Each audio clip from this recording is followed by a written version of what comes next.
ഇന്ത്യയിൽ തന്നെ ഏറ്റവും വേഗത്തിൽ നിർമ്മാണ പ്രവൃത്തികൾ നടന്ന വട്ടപ്പാറ വയഡക്റ്റാണ് നമ്മളിപ്പോൾ കണ്ടുകൊണ്ടിരിക്കുന്നത് കേട്ടോ. സൗത്ത് ഇന്ത്യയിലെ ഏറ്റവും നീളം കൂടിയ വയഡക്റ്റാണ് 134 തൂണിലായിട്ട് നിർമ്മിച്ചിരിക്കുന്ന വട്ടപ്പാറ വയഡക്റ്റ്. മലപ്പുറം ജില്ലയിലാണ് ഈ ഒരു അതിമനോഹരമായിട്ടുള്ള പാലം വന്നിരിക്കുന്നത്. 2 കിലോമീറ്ററോടടുത്ത് നീളമുള്ള ഒരു അടിപൊളി പാലം തന്നെയാണ് ഈ ഒരു വട്ടപ്പാറ വയഡക്റ്റ്.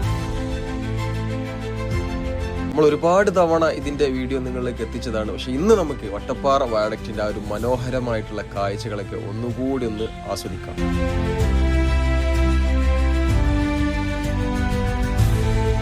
സുഹൃത്തുക്കളെ നമസ്കാരം, എന്തൊക്കെയുണ്ട് നിങ്ങളുടെ വിശേഷങ്ങൾ?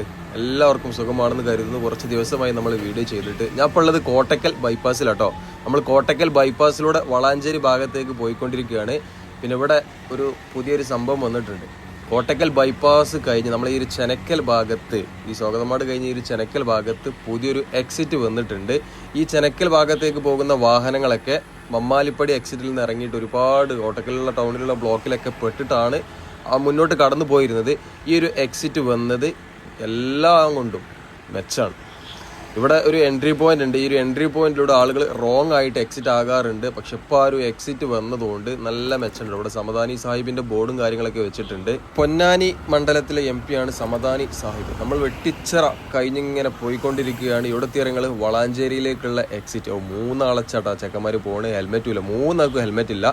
വളാഞ്ചേരി ടൗണിലേക്ക് പോകുന്ന വാഹനങ്ങൾ കഞ്ഞിപ്പൂർ എത്തുന്നതിന് മുമ്പുള്ള എക്സിറ്റിൽ നിന്ന് എക്സിറ്റാണ്. ഇവിടെ ബോർഡും കാര്യങ്ങളൊക്കെ വെച്ചിട്ടുണ്ട്. അത് 3 അടി വയ്യിൻ്റെ അല്ല 8 അടി വയ്യിൻ്റെ ആ വീതിയുള്ളല്ലത്. ഇവിടത്തേക്ക് കൂടെ അങ്ങനെ ബസ് എക്സിറ്റ് ആണ്.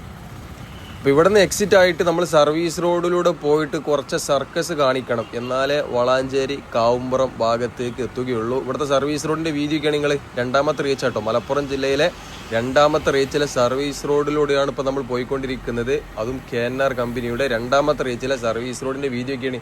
നല്ല അടിപൊളിയാണ് അല്ലേ? ഇവരെ ഈ ഒരു ഡ്രെയിനേജും കാര്യങ്ങളൊക്കെ ഉണ്ടല്ലോ 1ാമത്തെ റീച്ചിനേക്കാൾ ഏറെ ഉഷാറാണ്. വളാഞ്ചേരി നേരെ പോവുക കാടാമ്പുഴ ആദവനാട്. പക്ഷെ വളാഞ്ചേരിക്ക് അങ്ങനെ നേരിട്ട് പോകാൻ പറ്റൂല. ഈ കഞ്ഞിപ്പുര അണ്ടർപാസ് നിന്ന് റൈറ്റ് കട്ട് ചെയ്ത് സർവീസ് റോഡിലൂടെ റോങ് അടിച്ച് അങ്ങനെ പോകണം വളാഞ്ചേരി ടൗണിലേക്ക്. വളാഞ്ചേരി അങ്ങാടിയിലേക്ക് അങ്ങനെ പോകാൻ പറ്റുള്ളൂ. ഈ ബോർഡിൽ കൊടുത്തതുപോലെ നേരെ അങ്ങോട്ട് പോയിക്കാന്നുണ്ടെങ്കിൽ പോലീസ് സ്റ്റേഷൻ്റെ ആ ഭാഗത്തെത്തും. അല്ലാതെ അതിനോട് മുന്നോട്ട് അങ്ങനെ പോകാൻ പറ്റൂല. പക്ഷെ ഹൈവമ്മ കൂടെ അങ്ങനെ കയറി പോയിക്കാണ്ട് പിന്നെ കുറച്ചപ്പുറത്തുനിന്ന് ഇങ്ങനെ നമ്മളെ വളാഞ്ചേരി ബൈപ്പാസ് കഴിഞ്ഞതിന് ശേഷം എക്സിറ്റ് ആയിട്ട് പിന്നെ അവിടുന്ന് ഇങ്ങനെ പഴയ ഹൈവമ്മ കൂടെ ഇങ്ങനെ വരട്ടോ. ഇങ്ങനെ റോങ് അടിച്ച് പോകണം വളാഞ്ചേരി ടൗണിലേക്ക്. മലപ്പുറം ജില്ലയിലെ പല ഭാഗത്തും, മലപ്പുറം ജില്ലയിൽ സർവീസ് റോഡ് 1 വേ ആണ് എന്നൊക്കെ പറയാറുണ്ട്. പക്ഷെ ഇവിടെ 2 വേ ആണ്. ഇവിടെ ഒരു എൻട്രി പോയിന്റും ഉണ്ട്, എക്സിറ്റ് പോയിന്റും ഉണ്ട്. അപ്പോൾ അവിടുന്ന് ബസ്സുകളൊക്കെ എന്തായാലും ഇങ്ങനെ തന്നെ പോകുള്ളൂ. സൂപ്പർ ഫാസ്റ്റ് ആയാലും ഏത് ബസ്സാണെങ്കിലും ഇതിലൂടെ ഈ ഒരു സർവീസ് റോഡിൽ റോങ് അടിച്ചിട്ടാണ് വളാഞ്ചേരി ടൗണിലേക്ക് പോകുന്നത്. ഇവിടെ ഒരുപാട് ആളുകൾ ഇല്ല, ഈ നാട്ടുകാർ, പ്രദേശത്തെ ആളുകൾ പ്രക്ഷോഭങ്ങളും കാര്യങ്ങളൊക്കെ ഒരുപാട് സമരങ്ങളൊക്കെ നടത്തിയിട്ടുണ്ട്. ഇതൊക്കെ ഇതിൻ്റെ മേൽക്കൂടെ സർവീസ് റോഡ് ഉണ്ടാക്കാനായിരുന്നു പ്ലാന്. പക്ഷെ അത് പോസിബിൾ അല്ല എന്നാണ് കരാറിൽ ഏർപ്പെട്ട കമ്പനി പറയുന്നത്. എന്താണ് ഇനി ഭാവിയിൽ പരിപാടികളെന്ന് അറിയില്ല കേട്ടോ. കാരണം കണ്ടില്ലേ അവിടെ ഫുള്ള് പാറ, മറ്റേ ചളി എന്തൊക്കെ പറഞ്ഞ പാറയാണ്. അതിൻ്റെ മേൽക്കൂടെ സർവീസ് റോഡ് ഉണ്ടാക്കിയിട്ട് അപ്പുറത്ത് കൂടി ഇതേപോലത്തെ ഒരു സർവീസ് റോഡ് ഉണ്ടാക്കാനായിരുന്നു ആദ്യത്തെ പ്ലാന്. പക്ഷെ ഇപ്പോൾ അതൊക്കെ നമ്മൾ ഈ ഒരു പഴയ റോഡ്, പഴയ വട്ടപ്പാറ, അതിലൂടെ തന്നെ നമ്മൾ പോകണം. ബസ്സുകളൊക്കെ കണ്ട ഒരുപാട് ബസ്സുകളല്ല, എല്ലാ ലൈനിൽ പോണ ബസ്സുകളും വളാഞ്ചേരി ഭാഗത്ത് ടൗണിലൂടെ പോകുന്ന ബസ്സുകളൊക്കെ ഇതിലൂടെ ഇറങ്ങിയിട്ട് ഇങ്ങനെ പോകണം. ഈ റോഡൊക്കെ എന്തോരം തിരക്കേനേറി. വട്ടപ്പാറ ഈ ഭാഗത്ത് നല്ല ബ്ലോക്ക് ഉണ്ടാകാറുണ്ട്. കയറ്റം കയറുമ്പോൾ ഏതെങ്കിലും ഒരു വണ്ടി ബ്ലോക്കിൽ പെട്ടുണ്ടാകും. അപ്പോൾ അതിനെ ഓവർടേക്ക് ചെയ്തേണ്ട ഏതെങ്കിലും ബസ്സേരോ കാറേരൊക്കെ കയറിയിട്ടുണ്ടാകും. ഇവിടുന്ന് അങ്ങോട്ട് പോകുന്ന വണ്ടികളും അവിടെ നിന്ന് വരുന്ന വണ്ടികളും ഒന്നായിട്ട് ഇങ്ങോട്ട് ജാമായിട്ട് നല്ല ബ്ലോക്ക് ഉണ്ട്. നല്ല തിരക്കുള്ള ഒരു സ്ഥലമായിരുന്നു ഈ കാണുന്ന ഭാഗങ്ങളൊക്കെ കേട്ടോ. അതായത് പണ്ടത്തെ ആ ഒരു 2 വരി റോഡുള്ള സമയത്ത്. ഇപ്പം കണ്ടങ്ങളെ തിരക്കൊഴിഞ്ഞ നമ്മുടെ റോഡ്. ഇവിടെ ഈ പള്ളി ഇപ്പോഴും പൊളിച്ചിട്ടില്ല കേട്ടോ. ഈ പള്ളിക്ക് നഷ്ടപരിഹാരം കാര്യങ്ങളൊക്കെ കിട്ടിയതാണ്. പക്ഷെ പള്ളി ഇതുവരെ പൊളിച്ചിട്ടില്ല. അതിൻ്റെ നാഷണൽ ഹൈവേ അതോറിറ്റി ആ കാര്യങ്ങൾ ഇതൊക്കെ ഏറ്റെടുത്തിട്ടുണ്ട്. ഇവിടെ കാര്യമായിട്ട് ഇതിൽ കൂടെ ഒക്കെ പോയിട്ട് എത്ര കാലമായി വരിക. നമ്മൾ ആ റോഡ് പണി നടക്കുന്ന സമയത്താണ് നമ്മൾ ഇതിലൂടെ ഇങ്ങനെ പോയിരുന്നത്. ഈ ഒരു വീഡിയോ എന്ന് പറഞ്ഞാൽ ഒരുപാട് ഓർമ്മകൾ നമുക്ക് സമ്മാനിക്കുന്ന ഒരു വീഡിയോ ആണ്. കാരണം ഈ ഒരു ദേശീയപാതയുടെ നിർമ്മാണവുമായി ബന്ധപ്പെട്ട് ഒരുപാട് ആളുകൾ വട്ടപ്പാറ വയഡക്റ്റിൻ്റെയൊക്കെ വീഡിയോ ചെയ്തിട്ടുണ്ട്. ഇവിടെ ഇതിനടിയിലൂടെ ഇങ്ങനെ പോകുമ്പോൾ എല്ലാ ആൾക്കാർക്കും, വീഡിയോ കണ്ട ആൾക്കാർക്കൊക്കെ ഒരു ഓർമ്മ പുതുക്കുന്ന ഒരു സംഭവം കൂടിയായിരിക്കും. കാരണം ഈ ഒരു അടിഭാഗത്ത് കൂടെ ഇപ്പോൾ നമ്മൾ ഈ ഒരു പണി കഴിഞ്ഞതിന് ശേഷം നമ്മൾ മേൽക്കൂടെ മാത്രമാണല്ലോ പോലെ, അടിയിലൂടെ പോലില്ലല്ലോ. ഈ നീല കളർ ഉള്ളതുകൊണ്ടാണ് ഇതിൻ്റെ ആ ഒരു മുഞ്ച് ഇങ്ങനെ എടുത്ത് കാണിക്കുന്നത്. അവിടെയൊക്കെയാണ് തിരക്കഴിഞ്ഞ വട്ടപ്പാറ വളവ്. ഇപ്പോൾ വളാഞ്ചേരി ടൗണിലേക്ക് പോകുന്ന ആൾക്കാർ മാത്രമേ ഇതിലൂടെ പോകുന്നുള്ളൂ. ഈ പ്രദേശത്തുള്ള ആൾക്കാരും പോകുന്നുണ്ട്. മറ്റേത് ദീർഘദൂര ആൾക്കാർ മൊത്തം ഈ ഒരു വട്ടപ്പാറ വളവിലൂടെ അല്ലേ പോയിരുന്നത്. എന്തായാലും അവിടെയൊക്കെയാണ് നിങ്ങൾ ലോങ് വ്യൂ ആട്ടോ.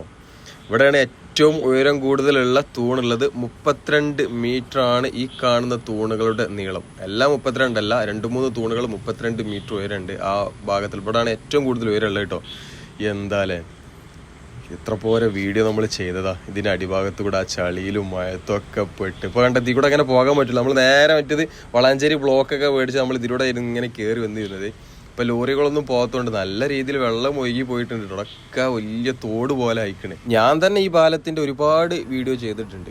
നമ്മൾ വട്ടപ്പാറ വളവുണ്ടല്ലോ, കൊടും വളവ്, ഒരുപാട് അപകട മരണങ്ങൾ നടന്നിട്ടുള്ള വട്ടപ്പാറ വളവാണ് സുഹൃത്തുക്കളെ നിങ്ങളിപ്പോൾ കണ്ടുകൊണ്ടിരിക്കുന്നുണ്ട്. KSRTC ഒക്കെയാണ്. KSRTC മാത്രമല്ല, പ്രൈവറ്റ് ബസ് ഒക്കെ ഇതിലൂടെ തന്നെ പോലെ. ഇപ്പം കൊടും വളവ് എന്ന് പറഞ്ഞാൽ ഇതാണ്. ലാസ്റ്റ് ഈ റോഡിൻ്റെ പണി ഏകദേശം പകുതി മുക്കാലായ സമയത്ത് 3 ആൾക്കാർ ഇവിടെ അപകടം സംഭവിച്ച് മരണപ്പെട്ടിട്ടുണ്ട്. അതാണ് എനിക്ക് തോന്നുന്നത് ലാസ്റ്റ് മരണം സംഭവിച്ചിട്ടുള്ളത് കേട്ടോ. ഇനിയൊരു അപകടങ്ങളൊന്നും നടക്കാതിരിക്കട്ടെ. പാലത്തിൻ്റെ മേലെ അപകടം നടക്കുമ്പോൾ വേറെ വിഷയം. കാരണം അമ്മാരി പോക്കാണ് ആൾക്കാർ പോണ്. എന്തായാലും എത്ര പോരാ ആൾക്കാരുടെ ജീവൻ നഷ്ടപ്പെട്ട സ്ഥലമാണിത്. ഇന്ത്യയിലെ ബ്ലാക്ക് ലിസ്റ്റിൽപ്പെട്ട ഏറ്റവും വലിയൊരു വളവായിരുന്നു ഈ ഒരു വട്ടപ്പാറ കേട്ടോ. ബ്രസീലിൻ്റെ ബോർഡുണ്ട്, അർജന്റീനൻ്റെ ബോർഡുണ്ട്, ഫ്രാൻസിൻ്റെ ബോർഡുണ്ട്, പോർച്ചുഗലില്ല. പോർച്ചുഗൽ ആ വളവ് തന്നെ ഉണ്ട്, നമ്മളെ ജർമ്മനിൻ്റെ ഇല്ല. ഈ ദീർഘദൂര യാത്രക്കാർക്ക്, അതായത് തെക്ക് ഭാഗത്തു നിന്നൊക്കെ പോകുന്ന ആൾക്കാർക്ക് ഈ ഒരു മലപ്പുറം ജില്ലയിലൂടെ കടക്കുമ്പോൾ കുറ്റിപ്പുറം അതേപോലെ ഈ ഒരു വട്ടപ്പാറയൊക്കെ നല്ല ഓർമ്മ ഉണ്ടാകും. കാരണം കുറ്റിപ്പുറം കഴിഞ്ഞാൽ പിന്നെ തൃശ്ശൂർക്കുള്ള ഇടത്തോട്ടുള്ള വഴി ഉണ്ടല്ലോ, കുന്നംകുളം വഴി അങ്ങനെ തിരിഞ്ഞു പോകുന്നതുകൊണ്ട് കുറ്റിപ്പുറം പാലം, കുറ്റിപ്പുറമൊക്കെ എല്ലാവരും ഓർത്ത് വെക്കും. അതേപോലത്തെ ഒരു സ്ഥലമായിരുന്നു വളാഞ്ചേരി. ഇന്ന് വളാഞ്ചേരി ടൗണിലൂടെ എല്ലാ വാഹനങ്ങൾ പോകുന്നത്. നമ്മളിപ്പോൾ പാലത്തിൻ്റെ അടിയിലെത്തിട്ടോ. കുറച്ച് മാസങ്ങളായി ഞാൻ ഇപ്പോൾ ഇതിൻ്റെ അടിഭാഗത്തേക്ക് വന്നിട്ട്. 2025 തുടക്കത്തിലെ മുകൾ ഭാഗം ഓപ്പൺ ആയിക്കണല്ലോ, മുകൾ ഭാഗത്ത് കൂടെയാണ് പോലെ.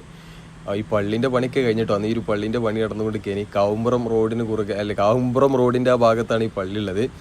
ഏതായാലും 2025 തുടക്കത്തിലാണ് തോന്നുന്നു നമ്മൾ അടിഭാഗത്തൂടെ പോയത്. ഇപ്പോൾ കണ്ടെങ്കിൽ ഇവിടെ വരുമ്പോൾ നമ്മൾ അന്ന് പോയ ആ ഒരു വഴികൾ, അതായത് ചളി പിളി നായാട്ടാണ്, ഫുള്ള് ചളിയായിരുന്നു. ഈ ടോറസും കാര്യങ്ങളൊക്കെ പോയിട്ട് ഇപ്പോൾ കണ്ടെങ്കിൽ ഈ പ്രദേശത്തെ ആളുകൾ ഇങ്ങനെ ഇതിലൂടെ പോകുക എന്നല്ലാതെ ഒരു ലോറികൾ ഇടയ്ക്കിടയ്ക്ക് പോകുന്നുണ്ട്. ഇവരെ ലോറികൾ. ഈ തോട് ഇപ്പോഴും ഇങ്ങനെ തന്നെ കേട്ടോ. ഇവിടെ ഒരു റൗണ്ട് കൾവേർട്ട് വെച്ചിട്ടുണ്ട്. അങ്ങനെ അതിന് മുകളിലൂടെ മണ്ണിട്ടിട്ടാണ് അന്ന് വാഹനങ്ങളൊക്കെ പോയിരുന്നത്. അതുകൊണ്ട് ഇവിടുത്തെ ആൾക്കാർക്ക് ഇങ്ങനെ സുഖമായിട്ട് പോകാൻ പറ്റി.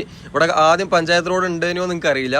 എന്തായാലും ഈ ഒരു തോട് റെഡിയാക്കാതെ ഇങ്ങനെ തന്നെ എന്നാൽ പ്രദേശത്തെ ആളുകൾക്ക് ഇങ്ങനെ പോകാം. പ്രത്യേകം എടുത്തു പറയേണ്ട ഒരു കാര്യമുണ്ട് സുഹൃത്തുക്കൾ, ഒരു നോട്ടീസ് പോലും നിങ്ങൾക്ക് ഈ തൂൺമെന്ന് കാണാൻ പറ്റൂല. ഇതിലൊക്കെ ഇവിടെയൊക്കെ ആൾക്കാർ നടന്നു പോകുന്ന സ്ഥലമാണ്. ഇലക്ഷൻ്റെ പോസ്റ്ററോ കാര്യങ്ങളോ ഒന്നും നമുക്ക് ഈ പാലത്തിൻ്റെ അടിഭാഗത്ത് നിന്ന് കാണാൻ പറ്റിയിട്ടില്ല. ഞാൻ കാണാത്ത സ്ഥലത്ത് എവിടെയെങ്കിലും ഉണ്ടാവില്ല. ഞാൻ ഏകദേശം ഫുള്ള് സഞ്ചരിച്ചു. ഒരു സ്ഥലത്തോ ഒരു നോട്ടീസോ പോസ്റ്ററോ ഒന്നും ഒട്ടിച്ചിട്ടില്ല കേട്ടോ. എന്തായാലും ഡ്രോൺ വിഷ്വലിലാണ് ആ ഒരു ഭംഗി കിട്ടുന്നത് കേട്ടോ. ഡ്രോൺ വിഷ്വൽ പറഞ്ഞാൽ ചെറുതായിട്ടൊരു ഫിൽറ്ററിങ് ഇട്ട് കൊടുക്കുമ്പോൾ ആ ഒരു പച്ചപ്പ് എത്രത്തോളം ഉണ്ട് നമുക്കിട്ട് മനസ്സിലാക്കാൻ പറ്റും. ഒരുപാട് ആളുകൾ ആകാംക്ഷയോടെ കാത്തിരുന്ന ഒരു പ്രോജക്റ്റ് ആയിരുന്നു ഈ ഒരു വട്ടപ്പാറ വയഡക്റ്റ്. നമ്മൾ തന്നെ വീഡിയോ ചെയ്യുമ്പോൾ ഇഷ്ടം പോലെ ആൾക്കാർ, നമുക്ക് മാസം കൂടുമ്പോൾ തന്നെ അല്ലെങ്കിൽ ഓരോ മാസം തോറും നടത്തിരാറുള്ള സ്ഥലത്ത് എന്ന് പറഞ്ഞ പോലെ മാസത്തിൽ നമ്മൾ ഇതിൻ്റെ വീഡിയോ ചെയ്യാറുണ്ടായിരുന്നു. കാരണം ഇത്ര വേഗത്തിലാണ് ഈ ഒരു വയഡക്റ്റിൻ്റെ പണികൾ നടന്നിട്ടുള്ളത്. നമ്മൾ ഓരോ മാസം കൂടുമ്പോഴും ഇവിടെ വരുമ്പോഴും നല്ല നല്ല മാറ്റങ്ങൾ നമുക്ക് കാണാം. മറ്റൊരു സ്ഥലത്തും ഇത്ര വേഗത്തിൽ ഈ ഒരു ദേശീയപാതയുടെ പാലം പണികൾ നടന്നിട്ടില്ല. കാസർഗോഡ് ജില്ലയിലെ 1ാമത്തെ റീച്ചിൽ ഇപ്പോൾ നമ്മളെ ഊരാളുങ്കലിൻ്റെ ആ ഒരു പാലം പണി നടന്നിട്ടുണ്ട്. പക്ഷേ ഇതിൻ്റെ ആ ഒരു പെർഫോമൻസ് അല്ലെങ്കിൽ ഇതിൻ്റെ ആ ഒരു നിർമ്മാണ വേഗത എവിടെ ഉണ്ടായിട്ടില്ല കേട്ടോ. ഈ പച്ചപ്പ് ഇങ്ങോട്ട് കാണുമ്പോഴാണ് ഒരുപാട് ആളുകൾക്ക് കണ്ണിന് കുളിർമ കിട്ടിയിരുന്നത്. ഇപ്പോൾ ഈ ഒരു പണി കഴിഞ്ഞപ്പോഴാണ് ആ ഒരു പൂർണ്ണമായിട്ടുള്ള മൊഞ്ച് കാണാൻ പറ്റുന്നത്. ഒരുപാട് ആളുകൾ അത്ഭുതത്തോടെ നോക്കി കണ്ട ഒരു പ്രോജക്റ്റാണിത്. കാരണം ഞാൻ തന്നെ 2-3 റീൽ ഇൻസ്റ്റയിൽ പോസ്റ്റ് ചെയ്തിട്ടുണ്ട്. ഒരു റീൽ 5 മില്യൺ, രണ്ടാമത്തത് 3 മില്യൺ, പിന്നൊന്ന് പോസ്റ്റ് ചെയ്തത് 4 മില്യൺ. ഇത്ര ആളുകൾ നമ്മളെ റീൽ തന്നെ ഇൻസ്റ്റയിൽ റീല് കണ്ടിട്ടുണ്ട്. ഇത്രയും സംഭവമായിരുന്നു ഈ ഒരു പാലട്ടോ. ഏതായാലും KNR എന്ന കമ്പനി, ഹൈദരാബാദ് ആസ്ഥാനമായിട്ടുള്ള ഈ റീച്ചിലെ കരാർ ഏറ്റെടുത്ത കമ്പനി നല്ല അടിപൊളിയായിട്ട് നല്ല വേഗതയിൽ തന്നെ ഇതിന്റെ പണികൾ തീർത്തിട്ടുണ്ട്. ഈ പാലത്തിനെ കുറിച്ചിട്ട് നമ്മൾ അന്ന് പറയാത്ത കുറച്ച് കാര്യങ്ങളുണ്ട്. 816 പൈലാണ് ഈ ഒരു പാലത്തിൽ നടന്നിട്ടുള്ളത് കേട്ടോ. എത്ര മെട്രിക് ടൺ സ്റ്റീലാണ് ആ ഒരു പൈലിന് മാത്രം ഉപയോഗിച്ചറിയങ്ങള്.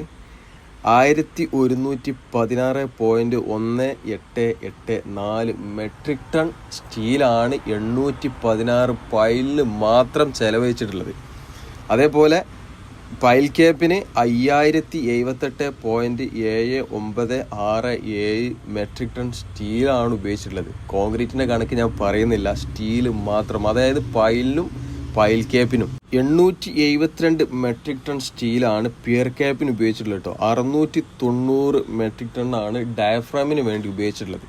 അപ്പോൾ എത്രമാത്രം സ്റ്റീല്, മെട്രിക് ടൺ സ്റ്റീലാണ് ഈ ഒരു പാലം നിർമ്മാണത്തിന് വേണ്ടി ഉപയോഗിച്ചിട്ടുള്ളത്. നിങ്ങൾ ആലോചിച്ചാൽ മതി. കോൺക്രീറ്റ് അപ്പോൾ എത്ര ഉണ്ടാകും, എത്രമാത്രം കോൺക്രീറ്റ് ചെലവഴിച്ചിട്ടുണ്ടാകും. എന്തായാലും ഈ ഒരു വയഡക്റ്റൊക്കെ ഉള്ളത് കൊണ്ടാണ് വെട്ടിച്ചിറ ടോൾ പ്ലാസയിൽ ടോൾ കൂടിയത് കേട്ടോ.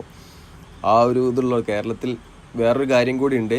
8 മീറ്റർ ഉയരമുള്ള സ്ഥലത്ത്, പുതിയൊരിതാണ്, 8 മീറ്റർ ഉയരമുള്ള സ്ഥലത്ത് ഇനി പാലമാണ് വരുന്നത്. 8 മീറ്റർ മണ്ണിട്ടുയർത്തേണ്ട ഭാഗത്ത്, നമ്മൾ ആറി ബ്രിക്കും ആറിയുമ്പോഴൊക്കെ വെച്ച് മണ്ണിട്ടുയർത്തേണ്ട ഭാഗത്ത് 8 മീറ്ററിലധികം ഉയരമുണ്ടെന്നുണ്ടെങ്കിൽ അവിടെ ഇനി പാലമാണ് കേരളത്തിൽ നടക്കുകയുള്ളൂ എന്നൊരു പഠന റിപ്പോർട്ട് NHAക്ക് കിട്ടിയിട്ടുണ്ട്. അപ്പോൾ വരും പ്രോജക്റ്റുകളിൽ നല്ല ഉയരത്തിൽ മണ്ണിട്ടുയർത്തുന്ന സ്ഥലത്തൊക്കെ പാലമായിരിക്കും വരിക. എന്തായാലും പച്ചപ്പ്, ഈ പച്ചപ്പാണ് നമ്മളെ നാട് വിട്ട് പുറത്തു പോയ ആളുകൾക്ക് മിസ്സാവുന്നു കേട്ടോ. എന്തായാലും ഈ ഒരു പച്ചപ്പിലൂടെ ഇങ്ങനെ യാത്ര ചെയ്യുമ്പോൾ ഈ ഒരു ഫീല് കിട്ടുമെന്ന് അറിയില്ല. കാരണം പാലത്തിന്റെ മേൽക്കൂടെ പോകുമ്പോൾ പാലാണ് നിങ്ങൾക്ക് മനസ്സിലാവില്ലല്ലോ. ആ ഒരു ഇത് കാണുമ്പോൾ തെങ്ങിന്റെ മണ്ടകൾ ഇങ്ങനെ കാണുമ്പോൾ അതിപ്പോ പാലത്തിന്റെ മേൽക്കൂടെയാണ് പോണെന്നുള്ളത് മനസ്സിലാകും. പിന്നെ വളാഞ്ചേരി ഏകദേശം എത്തുമ്പോൾ ആൾക്കാർക്ക് ഇങ്ങനെ അറിയാൻ പറ്റും. പക്ഷെ ആകാശ ദൃശ്യം, ഡ്രോൺ വിഷ്വൽ ഇങ്ങനെ കാണുമ്പോൾ എന്താ പച്ചപ്പില്ലേ. അപ്പൊ ഇങ്ങനെ മഴക്കാലം തുടങ്ങിയതുകൊണ്ട് ആ ഒരു പച്ചപ്പ് ഇങ്ങനെ എടുത്ത് കാണിക്കും. ഇപ്പോൾ കണ്ടങ്ങൾ 2 സൈഡിലും പച്ച പരവതാനി വിരിച്ച നെൽപ്പാടത്തിന് നടുവിലൂടെ പോകുന്ന വളാഞ്ചേരി ബൈപ്പാസ്, തലയെടുപ്പോട് കൂടി വട്ടപ്പാറ വയഡക്റ്റ്. എന്തൊക്കെ ക്യാപ്ഷനൊന്നും കൊടുത്തിട്ടുണ്ട്. ഏതായാലും അതൊക്കെ ഓർമ്മകൾ. ഒരുപാട് ഫോളോവേഴ്സും ഒരുപാട് യൂട്യൂബിൽ നമ്മൾ വീഡിയോ ചെയ്തതിൽ ഏറ്റവും കൂടുതൽ പൈസ തന്നിട്ടുള്ള ഒരു സ്ഥലം കൂടിയാണ് ഈ ഒരു വട്ടപ്പാറ വയഡക്റ്റ് കേട്ടോ. അടിഭാഗം കണ്ടില്ല നിങ്ങൾ. എന്താലേ ഒരു അലങ്കോലമാക്കി ആരെങ്കിലും വേസ്റ്റ് കൊണ്ടുവന്നിടുക, ഒരു പരിപാടിയില്ല. ഇപ്പുറത്തൊക്കെ പെരക്കാരുണ്ട് കേട്ടോ. എന്നാലൊരു ഇലക്ഷന്റെ പോസ്റ്ററോ കാര്യങ്ങളോ ഇന്ന സ്ഥാനാർത്ഥിയെ ജയിപ്പിക്കണമെന്നോ ചുമരയത്തോ കാര്യങ്ങളോ ഒന്നും ഇവിടെ നടന്നിട്ടില്ലേ. പാടൊക്കെ പൂത്തിട്ടോ. പൂത്തല്ല, പാടത്ത് വെള്ളം കയറിയിട്ടില്ല. വെള്ളം ഇങ്ങനെ ആയിക്കൊണ്ടിരിക്കണുള്ളൂ. ഇവിടെ ഒന്നും അധികം വെള്ളം കെട്ടി കിടക്കുന്ന സ്ഥലമല്ല തോന്നുന്നു. എന്തായാലും ഇത് നമുക്ക് ഇഷ്ടപ്പെട്ടു. അടിഭാഗത്ത് ഒരു നോട്ടീസോ കാര്യങ്ങളോ ആരെങ്കിലും കൊണ്ടുവന്ന് മറ്റേ പെരിയിലുള്ള വേസ്റ്റ് കൊണ്ടുവന്ന് തട്ടി അങ്ങനത്തെ പരിപാടി ഒന്നും ചെയ്തിട്ടില്ല. ഈ പ്രദേശത്തെ ആളുകൾക്ക് ആ ഒരു കാര്യത്തിൽ നമ്മൾ ചെറിയൊരു അഭിനന്ദനം അറിയിക്കുകയാണ്. ഏതായാലും പാലം അടിയിലൂടെ പോകുമ്പോഴാണ് പാലത്തിൻ്റെ ആ ഒരു നീല കളറും ഇതൊക്കെ അങ്ങനെ കാണുമ്പോൾ ആ മൊഞ്ച് എത്രത്തോളം ഉണ്ട് എന്നിട്ട് മനസ്സിലാണ് കേട്ടോ. അപ്പോൾ നമ്മൾ ആ ഒരു പശുവിനെ കെട്ടില്ലേ, ആ പശു കിടക്കുന്ന സ്ഥലം കണ്ടില്ലേ, അവിടെയാണ് ലെഫ്റ്റ് സൈഡിലെ, ഇപ്പോൾ നമ്മൾ പോയിക്കൊണ്ടിരിക്കുന്ന ലെഫ്റ്റ് സൈഡിലെ അതിർത്തി കേട്ടോ. അപ്പോൾ ഇതുവരെയുള്ള സ്ഥലം NHAക്ക് കീഴിലുള്ള സ്ഥലമാണ്. ആ പശു കിടന്ന സ്ഥലമൊക്കെ NHAൻ്റെ ഇതിൽ പെട്ടതാണ്.